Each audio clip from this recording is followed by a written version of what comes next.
People are so worried about getting judged by other people. I'm not worried about getting judged. People are going to judge me whether I'm doing great things or bad things. It's part of the process. I'd shut off the noise.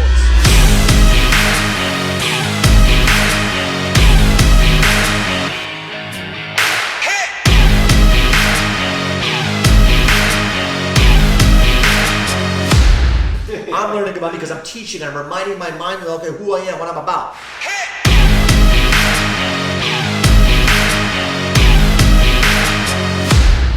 Ladies and gentlemen, welcome back to episode number 4 of the Live Your Legacy podcast. We are live today with Mr. Michael Barayev. If you guys don't know who Michael is, he's an extraordinary leader when it comes to sales, team building, leadership. This man has come from the gutter and has been able to overcome his challenges to build over 150 sales people and generate over 8 figures in profits with his company. So we're going to deep dive into how he was able to do it, what he struggled with, and how he got to where he is at today. So, Michael, excited to have you here on the show, my man. I appreciate it, bro. Thanks for having me on. Yes, sir. It's a pleasure. So, one of the things that I admire most about Michael is that there's a fine line between sales being for serving and sales being for manipulation, being sleazy, being pushy. Now, Michael's a very intense guy. We can both agree to that. Got a lot of energy, man.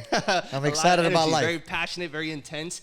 And I'm like, man, is this guy just trying to shove products and services and things down my throat? But he truly cares and has a giving heart, and he always wants the best for people. So that's why he's on the stage right now, because not only is he exceptional at sales, but he does it with the customer's best interest. So why don't we start off with talking about, like, what is sales, Michael, and what got you into sales? I started in sales at a very young age. I was always selling something. Like, a lot of kids, they want to sell, candy in school, or, I was selling people on, it snowed in Europe. That's where I'm originally from. So we used to go outside and I used to knock on doors and say, hey, I'm going to, shovel the snow.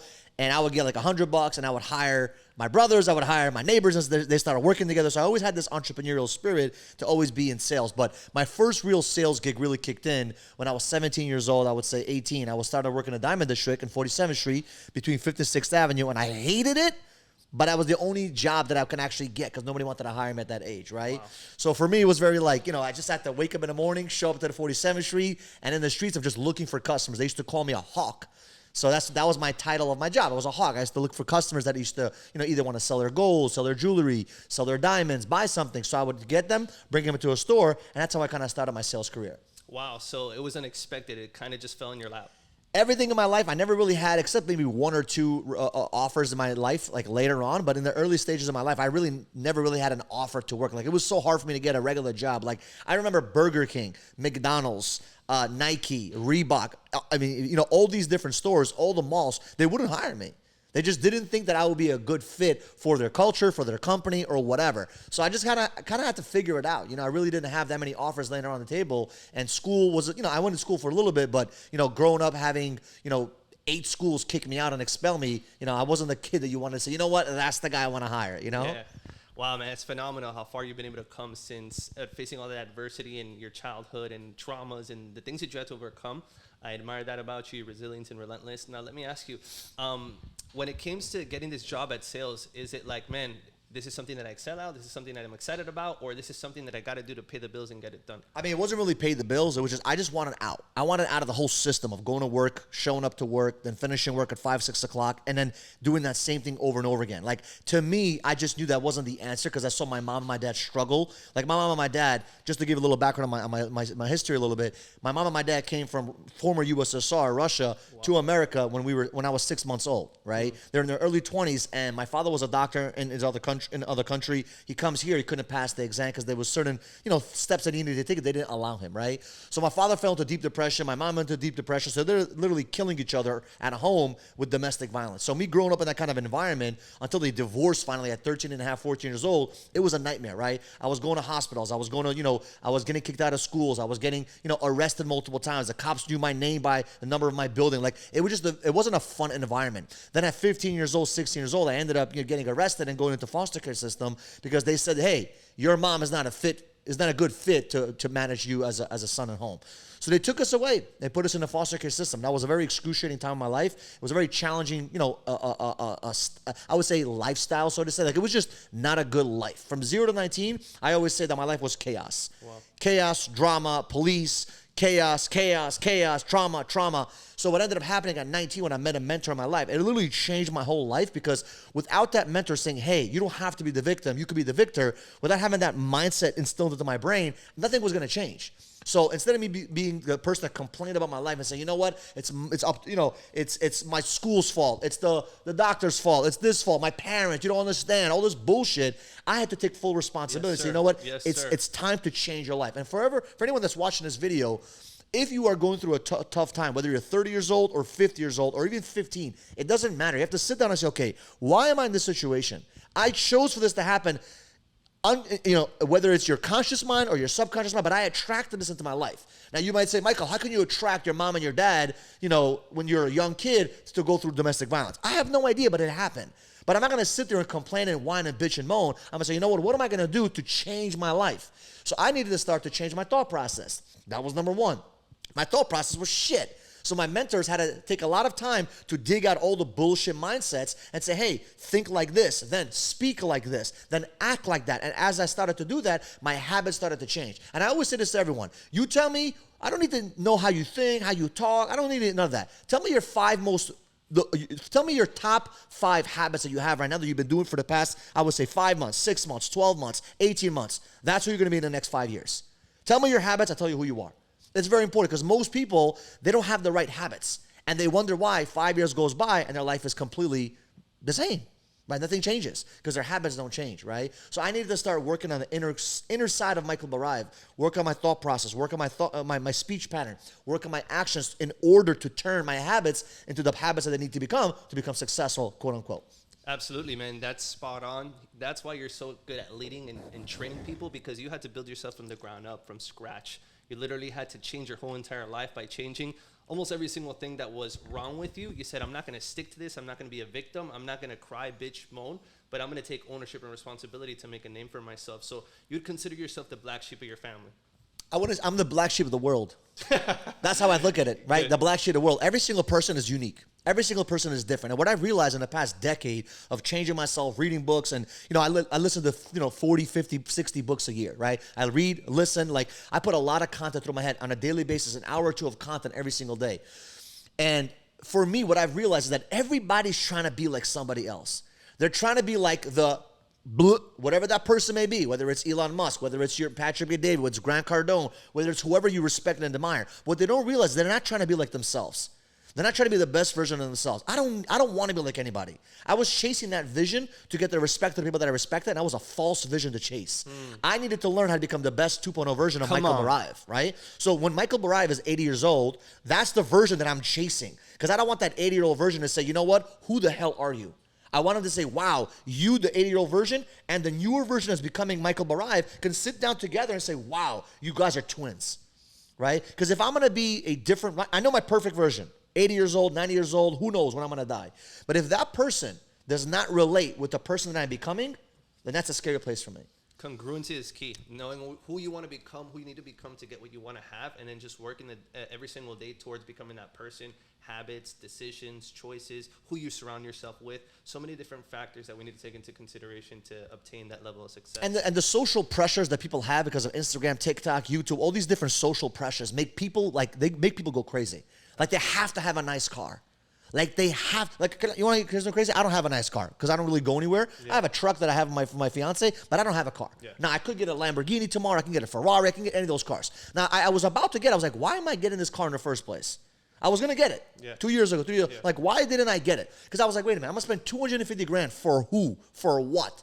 Just to show the world that I did it. In reality, I was like, who the fuck am I trying to prove this for? I needed to prove it to myself. When I was 19, the reason why I wanted that green Lamborghini was not for me, technically. It was to say to the guy that laughed at me on my phone, who was my best friend at the time, he laughed at me saying that I would never get it. So to me, I was like, my whole life was proving everyone wrong. And I was like, that's a sick way of living.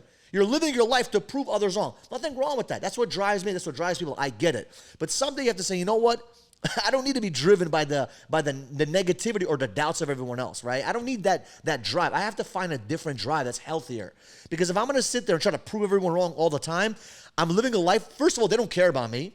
Second of all, they're not thinking of me. I'm thinking about them. So I'm making their life and them more important than my life. Yes. And that's a crazy place to live. So I had to change it in the past couple of years. I'm like, you know what? I'm not going to live the life just because, like, someone right now will look at me in the street, they would not know how much money I have. And that's okay. I'm comfortable with that. I don't need that. I don't need that image of myself to be implanted in their head. I need to know that me, Michael Barayev, is becoming a 2.0 version for himself and for his family. And I'm accomplishing the goals that I truly want to accomplish, the dreams that I truly want to accomplish. And I think a lot of people, because of social media and a lot of this TikTok stuff, it's making people weaker mentally. It's making them chase this false facade of success, in my opinion. Absolutely. And let me ask you a question. Why not fall into drugs, alcohol, into some of the criminal activities that most people get into? Why not, live that life? For me, at that time, when I was younger, I always wanted to, like I said, I wanted to prove everyone wrong. So everyone expected that of me. They expected me to be in drugs. They expected me to be doing stupid shit. They expected that lifestyle from me, right? So because they expected that, I guess because of my internal, I'm going to prove them wrong. I'm going to show you that I'm not going to do drugs. I'm going to show you that I'm going to be different. So for me, I never smoked weed. The reason why I never smoked weed was not because I thought it was going to kill me or it's bad for my health. I only did it for one main denominator. I don't want to be like everybody else. I want to be different. So when you have that mentality, when somebody meets you in the street, like, you smoke, you don't smoke? No. Oh, wow. You don't drink? Oh, wow. You don't do drugs? To them, it's like, why? How come? You're so different. That to me is a spark. That to me is proving to me, it's a reflection of me saying I'm getting closer to the 2.0 version of myself. And because I did it for such a long time, eventually I was like, well, thank God I'm not doing drugs. Thank God I wasn't doing, drinking alcohol. Nothing wrong with those things, by the way. You want to do drugs, that's your prerogative. That's God bless you. I mean, if you want to ruin your life doing drugs and doing what the world deems to be cool because they're skipping a reality, that's okay. On purpose, that's a choice that they're making. At the your end of choice, the day. your life. You gotta move I make forward. my choices and I have my life, and I want to live my life a little bit differently. So my life is a little bit different than the average, quote unquote, person out there. Yeah. So I wanted to live a little bit of a different life and be considered the black sheep of the world. Got it, man. That's so powerful, because that's what most people tend to do, because they don't really have a driving factor or a force. So if I understood correctly, that one of your biggest motivational factors, what drives you, is being able to prove people wrong and say, hey, I did this because I was counted out, but like, look at me now. Is that what that's what drove me in the beginning, right? That was remember, you have to figure out what drives you. Everyone's driven by different things. Some people are driven by recognition. Some people are driven by lifestyle. Some people are driven by achieving certain tasks and certain goals and certain deadlines. Some people are driven by madness, like Kobe Bryant, LeBron James and Michael Jordan, for example. Yeah. They were driven by people telling them they couldn't get something done. Like, Michael Jordan would lose one game and he was like, you know what, watch this guy. Like, he wanted to prove people wrong. And you got to figure out what drives you. So I figured out what drove me early on in my career was that when people said I couldn't get something done, I wanted to prove them wrong. Now, I'm not saying that was the right and healthiest way to do things. I'm driven by different things now. Now I'm driven by what I truly want to accomplish. Now I'm driven by how do I make the world a better place, because I really want to leave an imprint and walk away.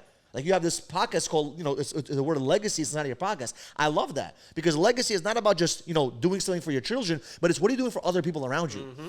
Can your life be a beacon of hope for people around you? That's my mindset. So how do I make people's lives better? Because I learned a long time ago, if you help enough people get what they want, by default, you get what you want. Absolutely. So true. So the mindset, the reason why I wasn't hired when I was younger, the reason why I never got those jobs, the reason why no one ever called me was because I was thinking about how do I put money in my pocket?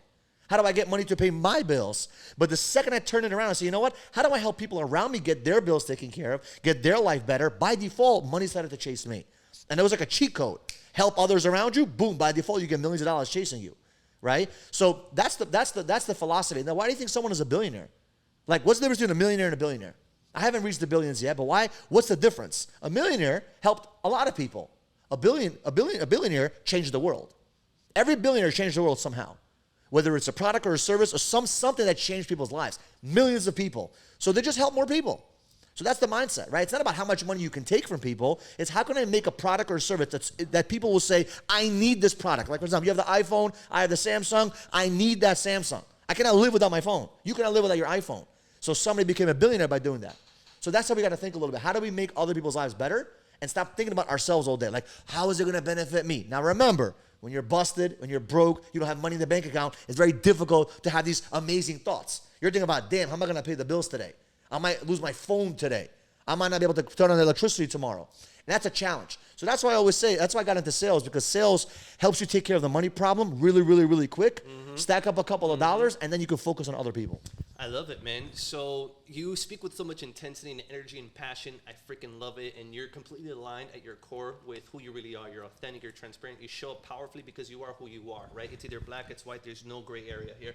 So what allowed you to really embody your worth, right? Some people feel worthless. I'm not good enough. I'm not good enough, X, Y, Z. But you don't care about social media. You don't care about being open. You don't care about talking about what you have or what you don't have. It's like, this is who I am and this is where I'm going. I don't care about the world thinks about me. How do you embody that identity?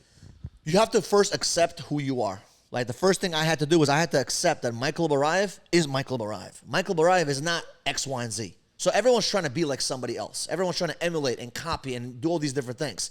And I learned a long time ago, if I try to copy the gurus out there, what's going to end up happening is I'm going to disappoint myself on a daily basis. I'm never going to be as fast as them. I'm never going to be as good as them. But if I compare myself to myself and become better from today to yesterday, I can always see improvement. I can always see change. I can always see progress. So the second you shut off the noise in the world and just focus completely on yourself, right? It's a very selfless thing to do, to completely think about yourself. Not selfish. You need to sit down and say, okay, what do I want? Who am I? What am I about? Why am I waking up every single morning? What am I trying to do, right? I know I need money. I get that. But outside of that, what is my life supposed to mean? What is the purpose behind all this stuff? You can make millions of dollars and still feel empty. Mm-hmm. We see it all the time. Yep. People kill themselves when they're billionaires sometimes, or millionaires. It's not the money. You have to feel like there's some kind of significance. So you need to add some kind of value to the world. So for me, to answer your question, like how do I figure out a way to make myself feel like I was? What was the question in the last part? It's for you to embody the identity and know your worth. So you can just go out into the marketplace and absolutely crush it. I learned a long time ago to stop comparing myself. Yeah, stop comparing my weaknesses to somebody else's strengths. I have a ton of strengths. I have a lot of weaknesses too, believe me. But I don't sit there and think about them. I just focus on my strengths. My energy is my strength. My communication is my strength. My skill in sales is strength. My skills in building a sales team, being an entrepreneur, I've built those skill sets. You know what I suck at? A lot of things. I don't sit in there, how do I fix it? I don't focus on my weaknesses at all. You hire people to do your weaknesses. I hire them, or I put people around me that are better than me. Yeah. Like if you look at all my partners, all my guys on my team, they're all much, much better than me in a lot of things. But the things that I'm really good at, absolutely no one is around me is good in those things, right? So I try to put people around me that are good in the areas that I'm not really good at. So for me personally, how do you become authentic with yourself? Is stop bullshitting your fucking self. Stop bullshitting, accepting yourself. Don't compare yourself to other people. I tell you this, I guarantee you most people are afraid to share how much money they have in their bank account. Most people are afraid to even talk about how much money they make. Most people are afraid about what kind of mistakes they made in the past year. I made a video a couple weeks ago about the mistakes that I made in the past 3 years. Mm-hmm. My top biggest mistakes. Mm-hmm. I don't care about that. I don't care who's judging me. People are so worried about getting judged by other people. I'm not worried about getting judged. People are going to judge me whether I'm doing great things or bad things. It's part of the process. I shut off the noise. I get 2 squirts of piss when people think about what I'm trying to do or what I'm doing is right or what I'm doing is wrong. So I just learned to love myself to the point where I'm like, okay, I know who I am. I know what I'm about. As long as I'm an honest person, have integrity, doing the right thing, I don't give a shit what your opinion is. Like a Democrat may hate me because I'm a Republican. A Republican may hate me if I'm a Democrat. Who gives a shit what they think? Absolutely. I care about my voice and my opinion. Absolutely. I have the right. This is America. I can believe what I want to believe. I can speak the way I want to speak. I can make podcasts. I can make videos. It's my life. You don't like it? Don't follow me. You don't like it? Don't look at my shit. And there's people like that. They don't like my stuff. Great. Don't follow. You don't like it? Don't watch my video. I don't give a shit, but there is someone that will like it. There is someone that's going to attract that and say, wow, I relate with this guy. I grew up the same way. I've been through 8 schools. I've been expelled. I've been beat up. I've been bullied. And they can relate with that story, and I can inspire that individual. Absolutely. So when you just figure you out, everything else becomes really simple. Yeah, figuring you out and where you want to go, and then finding the right vehicle. So talking about the right vehicle, which for you was sales, I remember that you started door-to-door knocking, which I think is the hardest kind of sales that you can do in any industry because you got to go to strangers, knock, and sell them a product on the spot. What are some of the key characteristics of an effective salesperson? Characteristics of an effective salesperson, in my opinion, you need to learn how to listen, right? And pay attention to the little details and the minute details that a person tells you. The other thing is that a lot of salespeople think that talking is selling. Like right now, I'm not selling. Right now, I'm having a conversation. I'm being interviewed, right? So I'm doing most of the talking, but I'm the one that's learning about myself, to be honest with you. Like as much as you guys are learning about me, I'm learning about me because I'm teaching and I'm reminding my mind, okay, who I am, what I'm about. But when you're a salesperson, your job is not to learn about yourself. Your job is to learn about the other person. Your job is to figure out where is this person at and where are they trying to go. So where are you at and where are you trying to go? And what are the obstacles stopping you from getting to where you want to go? And my job is to help you figure that path, not by yourself, but together we're going to figure out that path. And it's not for me to shove shit down your throat. That's the problem salespeople make. They're trying to show how their product and their service is going to change their life. It's going to help them. Wrong way of doing business. I learned this a while back. There's 3 ways to sell. Okay, number 1 is to tell someone your product and service is amazing. Number 2 is to tell them a story about how your product and service is amazing so they can relate with that story. Or number 3, you can ask them questions for them to figure out that your product is amazing.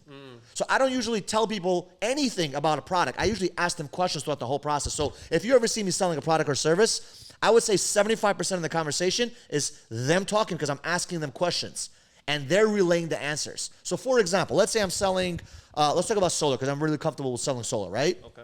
Because we have a solar company that's growing like crazy, so solar is very relevant to me right now. So when a customer is without solar, they're usually paying the utility company $100, $200, $300 a month. Okay. Now, if I can, there's 3 ways to do it. I can tell the customer, hey, FPL, the utility company, is raping you. They're stealing money from you. The prices are going to go up. Or I can tell them a story of how energy is created, how the future is going to be, much worse. The energy rates are going to go up. The government is putting all these incentives to help you go solar. Or number 3, I can ask them, hey, let me ask you a quick question. How long have you been with FPL? How long have you been with the utility company? And they say 10 years. Let me ask you a question. For the past 10 years, have you seen the bills go up? Have you seen the bills go down, stay the same, or go up? And they're going to say, oh, it's been going up. So let me ask you a question. Over the next 5, 10, 15 years, what do you think is going to happen with electricity? Do you think it's going to go down, stay the same, or go up? It's going to go higher. It's going to go higher. So I did not convince you that it's going higher. You just convinced yourself because you came up with the answer. Yep. And then I'm showing them the process and the product, and I'm asking them questions on what the solution is, what the problem is, and they're answering all the questions. Right. So instead of me convincing them that solar is amazing, they convince themselves because they come up with the answers. Yep. And that's the best way to sell. It's just ask them questions and guide them through that process. And most salespeople, they don't do that. They talk. They talk about, oh my God, you got to buy my product. And then they wonder why they get a lot of no's. So in door-to-door, it's the same thing. Learn to ask questions. When you knock on a door, people are open people. You got to knock on a door, have a conversation, bang on a phone call, have a conversation. If you ask the right questions, right, the quality of your questions will determine the quality of your answers, and you'll be able to guide them through the process to say yes to the product line. Absolutely, man. That's amazing because sales is, I would say, the #1 skill that anybody needs to learn because it's what gets revenue into our companies. If you're not selling, the business isn't making money. The business isn't going to be open anytime. So it's the lifeblood of the business is sales. So I would say that's the #1 skill right now that people need to master is sales. Number 2 is marketing because sales is getting that product sold in the hands of that customer. Marketing is attracting those people so you can serve them at the highest level. I'll look at it this way. Marketing is getting the attention. You can't get attention these days, you're lost. You're lost in the sauce. You need to get the attention. Absolutely. Money follows attention. Once you get the attention, you need to learn how to close that attention and say, hey, this product is going to solve your problem. Yeah. This product or service is going to get you to the promised line. And a lot of people, they're either really good at getting the attention and they suck at closing, or they're really good at closing and they don't have the attention. Or you have people that suck at marketing and suck at sales. God bless your soul. You need some help. Yeah. You need a mentor. You need to read a book. You need to get connected. You need to get plugged in because with two of those skills, for example, you've been able to generate over 8 figures in sales, right? I've been able to do over 7 figures in sales because of a skill. Right? Most people right now maybe are wondering how they can make more money online, right? I would say sales is the fastest way to make money. If you don't have a product or service that can add value to the marketplace, then find somebody who is adding value to the marketplace and sell for them. All you got to do is sell yourself. It's that simple, right? I mean, any business you start, the first thing I do when I start any business, and I've started many businesses, many different products, many different services I've sold in the past 10 years plus, the first thing I focused on is getting attention and closing the product. I didn't give a shit about, I don't even have business cards till this day. I don't do business cards. You want my number? Listen, old school. Take my number, look at my link tree, whatever. Like, I don't need business cards or a banner or an LLC. Just start, close, see if people want your product. See if your product is even good enough. See if the market wants it. Because sometimes we have all these, we build this whole webinar. We build a course for 15 videos, 50 videos, whatever, and then we want to sell it. I'm like, dude, sell the fucking course without the videos. When I used to have my coaching program, when I had to open for the public, I didn't have no videos. I just sold. I sold the product. People wanted it. They bought into that. And then I sold them the freaking service. Like my mentor taught me, sell it before you make it. Sell it. Always sell it. You don't waste time doing something that you don't know the market's going to need. You don't know if they need it or want it. You don't know if it's good, right? And as you sell customers and you have the product, and I'm not saying sell to them and lie to them. I didn't say that. No. I said you sell them the product or service, and then once they say yes to the product, say, hold on, don't pay me yet. Let me build the product for you in the next 30 days, and then I'll give it to you. Yes, sir. Love it. Get the acceptance of people that they want the product, right? And when I say they want the product, they give you cash or sign a document or contract or whatever. Credit to deposit, something that shows that they're actually interested in buying it. And the faster they give you the money, the product, that you know that the offer is amazing. Yeah. When the offer sucks, guess what happens? Nobody wants it. Yep. It's not because you suck, it's because the offer is not for that individual, right? So that's very important. So Michael, for the people that have this fear of selling, that feel have a mental block, energy block, sales, I don't know. It's like, those kind of people that they're just uncomfortable around sales. What kind of advice can you give to a person like that? Quit. Period. Quit. Go ahead. See what's gonna happen if you quit. You think you're gonna be comfortable everywhere you go? Of course you're gonna be uncomfortable. Either you fucking do it or go fucking quit. That's the mindset I have. Because all these fucking laws and no, you're uncomfortable, you don't like it, then probably sales is not gonna be for you. Because the whole time, as a salesperson, even 5 years, even 10 years into it, you're gonna be uncomfortable. You're not gonna like the feeling. Every single phone call, every single door, you're not gonna like it. So if you don't like it now and you think you're never gonna make it, then quit right now. You might as well go, work somewhere else and get a regular job. Why? Because you're gonna destroy everything in your head because you're never gonna make it. The people that make it in sales have a persistent mentality. They're willing to never give up and never quit. So if you are not willing to go through that uncomfortable stage, then you might as well quit now because I'm telling you, it's gonna be you have a very, very, very painful next couple of years. Absolutely, I agree. And to add on to that, it's that sales is actually very spiritual, right? If you have a product that can change the life of somebody or their business, it's your moral obligation and duty to give them that product because at the end of the day, you're helping them and they'll be thanking you for that later. And if you are not in sales, then I highly recommend that you start to read books about sales, that you start to watch videos on sales, that you start to hire a mentor, that you seek for help in sales because sales is going to give you more income and income is what's going to allow you to change the quality of your life. It's what's going to allow you to produce more for your family and help more people and be more valuable in the world, right? Sales is not for everybody. Yeah. Like some people just want to be a sales guy because they want the reward of making that money, but it's not for everybody. If you're mentally weak, it's not for you. Yeah. It's for people that really want to go through the tough times, go through the tough challenges of getting rejected. Like think about it. I want you to think about this story, okay? You pick up the phone, you make 150 phone calls, morning to night, Monday, Tuesday, Wednesday, Thursday, Friday, or you knock on doors from 9 in the morning till 9 at night, let's say as an example, or from 10 in the afternoon or 1 in the afternoon till 9 at night, you're knocking on doors, 100, 200, 200, 300 doors, okay? Rejection after rejection after rejection after rejection. Someone spits on you, rejection after rejection. Someone hangs up on you. Someone calls your mama something stupid. Why would you go through that pain? Why would you go through that pain? The only reason why you go through that pain is if you're trying to learn something and get something from that. That's the only reason why. Now, if you're not willing to learn something while you're looking to get that reward, sales is not for you. In my humble but accurate opinion. Because what's going to end up happening, you're going to have this thing called a ping pong disability. One day you're in, one day you're out. One day you like it, one day you hate it. One day you want to commit suicide, one day you want to take over the world because you got just one sale. But you need to have emotional stability. And without emotional stability, your sales career is going to be a death spiral. Because you're gonna destroy everyone in your life. Your friends are gonna hate you, your family's gonna hate you, and you're gonna hate yourself. For sure. So in my opinion, I think that you need to get emotionally stable before you get into any sales job. Yes. Because being emotionally stable is not giving a flying fuck if a customer says yes or a customer says no. Because you're not looking for that customer to say yes or no. You're just going through the process to learn something and eventually get a reward. So that's how I ended up doing really well on door-to-door. Because I didn't give a shit if someone said yes. I knew that if I go through 100 people and 99 say no, at least I got one motherfucker that said yes. And I didn't dwell on the 99 that said no. So I never thought about that, right? There was ups, there was downs, of course, but I learned how to go through that painful process, and I got numb to the pain, and that created emotional stability. And now you have emotional stability. Now you become a dominant force in the marketplace because nobody can fuck with you. Got it. And when nobody can, sorry for my language, when nobody can fuck with you, guess what happens? You become unstoppable and bulletproof mentally. And now you can actually think about the customer. Now you can actually think about the product or service you're offering to the homeowner or whoever you're talking to. And now you can actually change people's lives because you're not thinking about your up and down bullshit with that ping pong mentality. Got it. That makes sense. And you're totally right. Sales isn't for everybody, but that's why the reward is so high, because it's a skill that you got to go through rejection, through pain, and through a lot of trials in order to reap the rewards of a successful salesperson. So that's something that I had to shift, and it's not really for everybody, but it's for the people that want to dominate, want to change people's lives, most definitely. But if you want to become, super successful, you don't have to be a salesperson. But most entrepreneurs end up being great salespeople. Why? Because it just helps so much better. Like, it helps when you start a business and you can create revenue. It's much easier to go through bullshit and make mistakes when you have revenue and you have cash flow and when you have sales.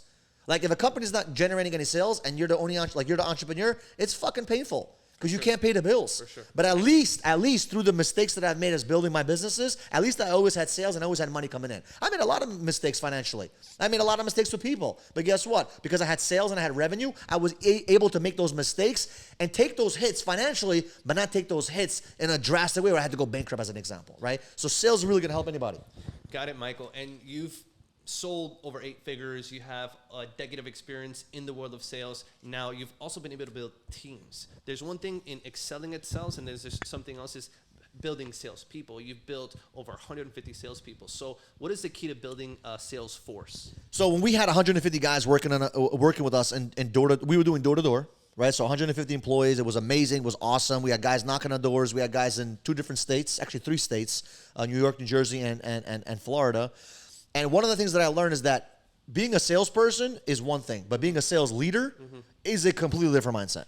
Like, as a salesperson, there's a lot of skill sets. A lot of people are really good at sales, but they have a very difficult time with transitioning to becoming a sales leader or a sales manager because it's such a completely different mindset. It's so different. As a salesperson, you're always thinking about yourself, your numbers, your emotions, your mentality, how you're going to go out there and do the things you need to do, right? As a sales manager, as a sales leader, you're not thinking about yourself. As a matter of fact, you forget about yourself. Everything is about the team. Everything is about the people that you're serving. Everything is about how they are doing. What's their emotions like? How is he going through his life? Is he paying his bills? Is he taking care of his family? Like, what is he going through? What's the pluses? What's the minuses? You're thinking about everyone around you, and you forget about yourself. And that's a big challenge for most people because they can't get over that. They try to be a sales leader by still thinking about themselves, and they try to lead people by putting thousands of sales ahead of their team. And in reality, the biggest and the best leaders, in my opinion, are not the ones that put all these sales in. The best sales leaders are the ones that have their teams put in the sales, right? It's about duplicating yourself. It's about not being the magic anymore. And usually as a salesperson, you're the magic. You're the big ego guy that walks in and says, I just got $10,000 off this deal. But as a sales leader, it's not about you anymore. It's about the team, right? So having that shift is what I see a lot of salespeople make. It's a very big challenge to go from a salesperson to the leadership role. Very, very, very big, very big challenge I see in the sales industry. Got it, man. Definitely. And what would you say is one of the biggest challenges that you faced in, over a decade in sales, in team building? What was one of the biggest failures that you had? I remember back in 2020, you were doing door-to-door. COVID came, shut that down completely, and you had to pivot into solar because you saw an emerging market. Would you consider that to be one of your biggest failures, or do you have something else you want to share with us? Like, what were some of my biggest failures you want to? Yeah, like biggest failure. My biggest failure was myself, getting in the way of myself, right? Dealing with people the wrong way in the past 10 years. Like, I've lost so many teams, built so many teams, right? Because I let myself, because of my traumas, affect the relationships that I had with certain people. Usually the biggest failures are not financial failures or business failures. It's usually your failures. Right? Making bad choices by dealing with certain people, allowing certain people into my life that I should have never allowed. All these are failures, a part of life. But the biggest failure was myself, not learning how to cope with my own emotions, not learning how to deal with myself, right? Once I started to, 2020, when I had that whole year, I had my call center. I was sitting home most of the time thinking, how am I going to get myself to the next level? I am stopping myself from getting to the next level.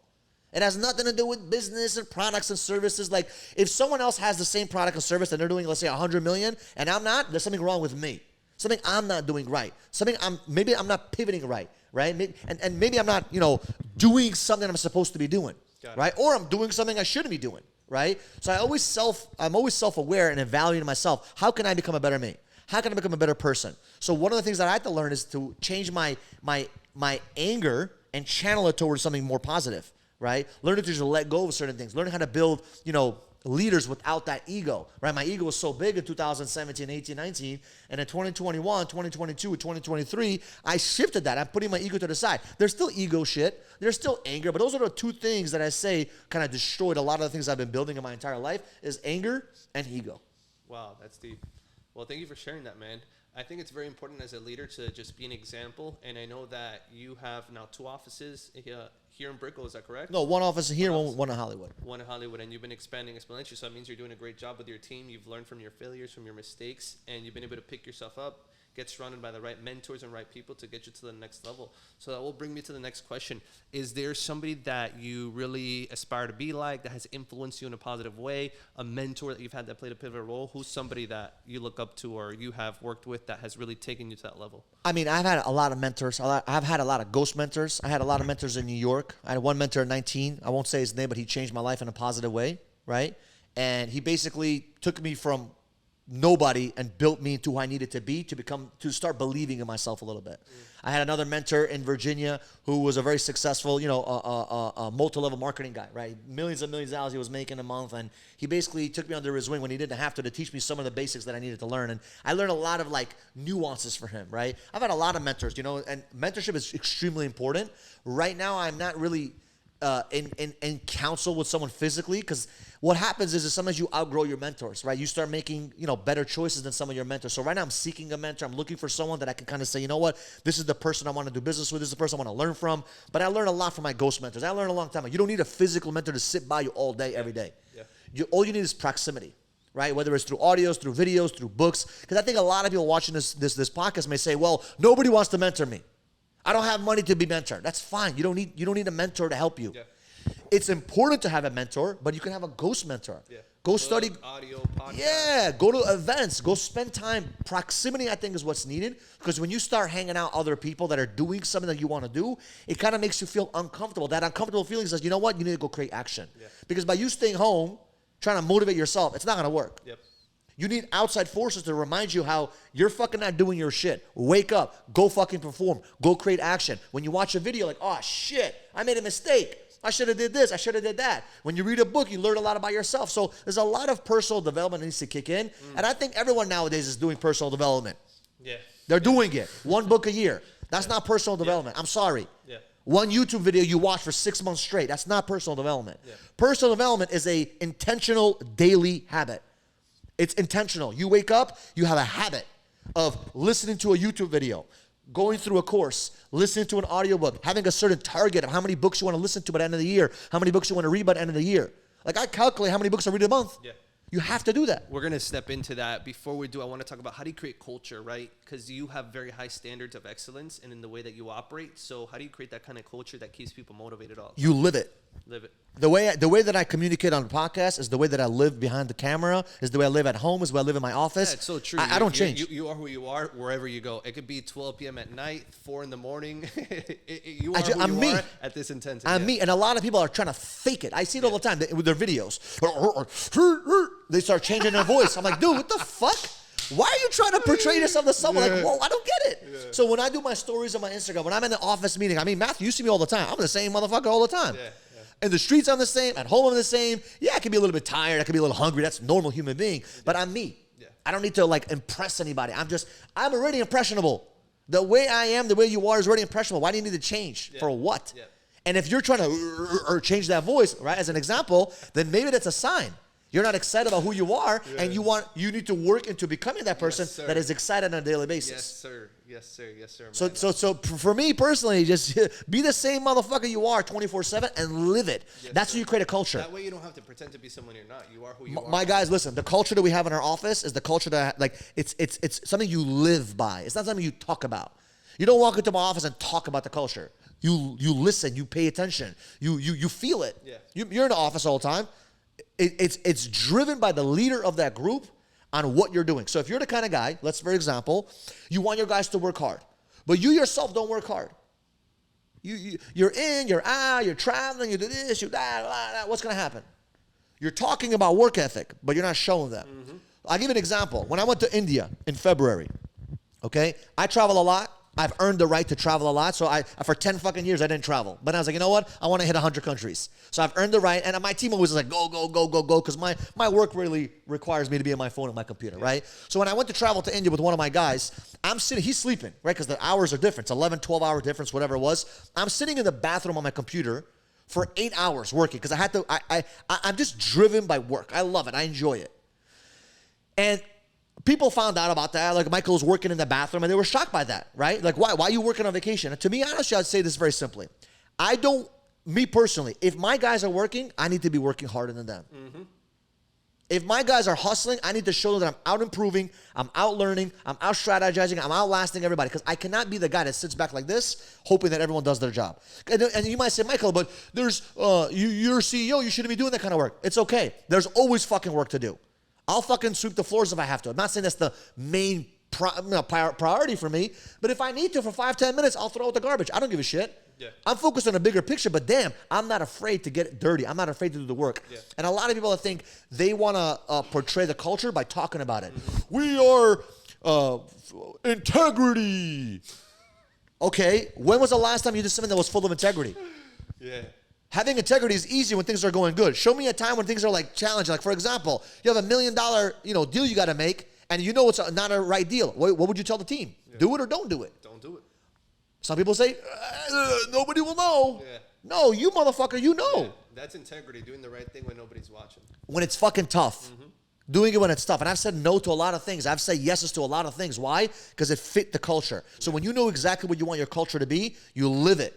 And your culture, remember, what you tolerate is your culture. I love it. I love it. I love it. I love it. So that brings me to my next question. So what are the habits that you implement on a daily basis, right? What time do you wake up? What's your routine? What are the mantras? Like, how do you live your lifestyle to perform at a high level and run this company? They change all the time. So I used to have 9 habits, then I had 10, then I had 8. So you always change it up. You don't have to have this. What I think, this is the thing that I think fucks people up. You got to wake up at 7 in the morning, or fucking people waking up now at 2:45. I heard a podcast where the guy wakes up at 2:45 in the morning. I'm like, okay, that's awesome. That's not me. I'm sorry. I don't like waking up early. I did it for a year because Sarah said you can't do it. Yeah. I don't know if I told you that. Prove it wrong. Boom. What? I said you went to prove it wrong. I went to prove it wrong for a year because I'm driven like by that crazy. And I was like, you know what? I'm going to show you, right? For a whole year and a half, I'm waking up at 5:30 in the morning.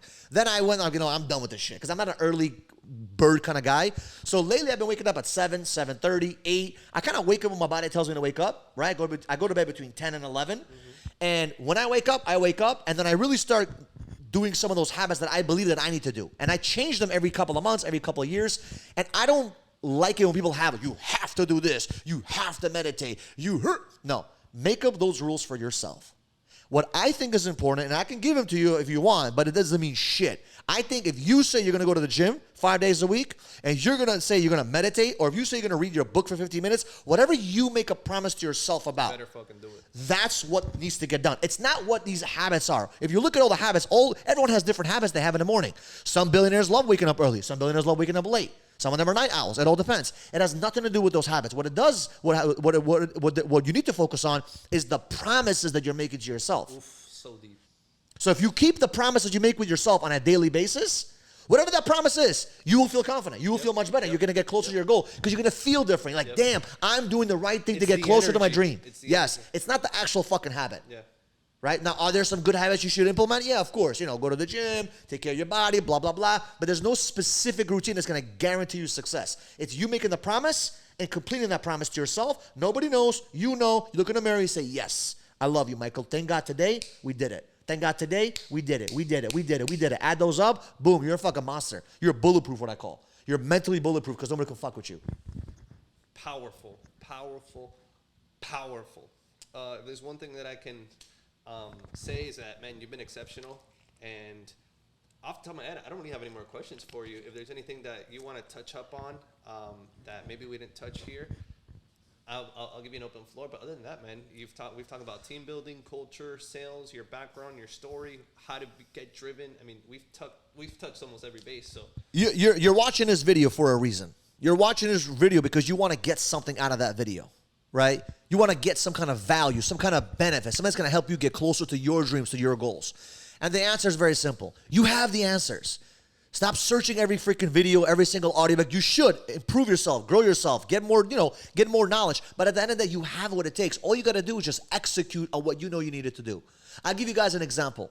I knew for a very long time when I started this business, the solar company, I told the team, I'm not going to knock on doors. I'm going to focus on building a virtual team. It took me 2 years to start that. Well, I'm lying. It took me about a couple of months to start it, but I kind of stopped. Why? Because I didn't have the right wingman to kind of build it out with me. And then a couple of months ago, I was like, why am I waiting for a wingman? I just got to go fucking do it. I've been talking about this for a while. I knew I had the answer. I just didn't execute fast enough. I knew. What was I fucking waiting for? I should have just done it. And 2 weeks ago, we just started doing our virtual team. We got 4 guys. We're crushing it, right? All because I just executed. I said, enough is fucking enough. And I realized the challenge is this. It's not that we don't know what we need to do. It's that a lot of times we don't have the fucking courage to do what we need to do. That's all we need is having the courage to just fucking do it. And the worst that can happen, you fuck up. The worst that can happen is you fail. The worst that can happen, it didn't work out. And it's okay. But I'd rather have the courage, right? Because what I really want to gain is the courage to make the action. That's the biggest thing that I want. And I learned a long time ago. I made a courage move and lost 600 grand with that shit.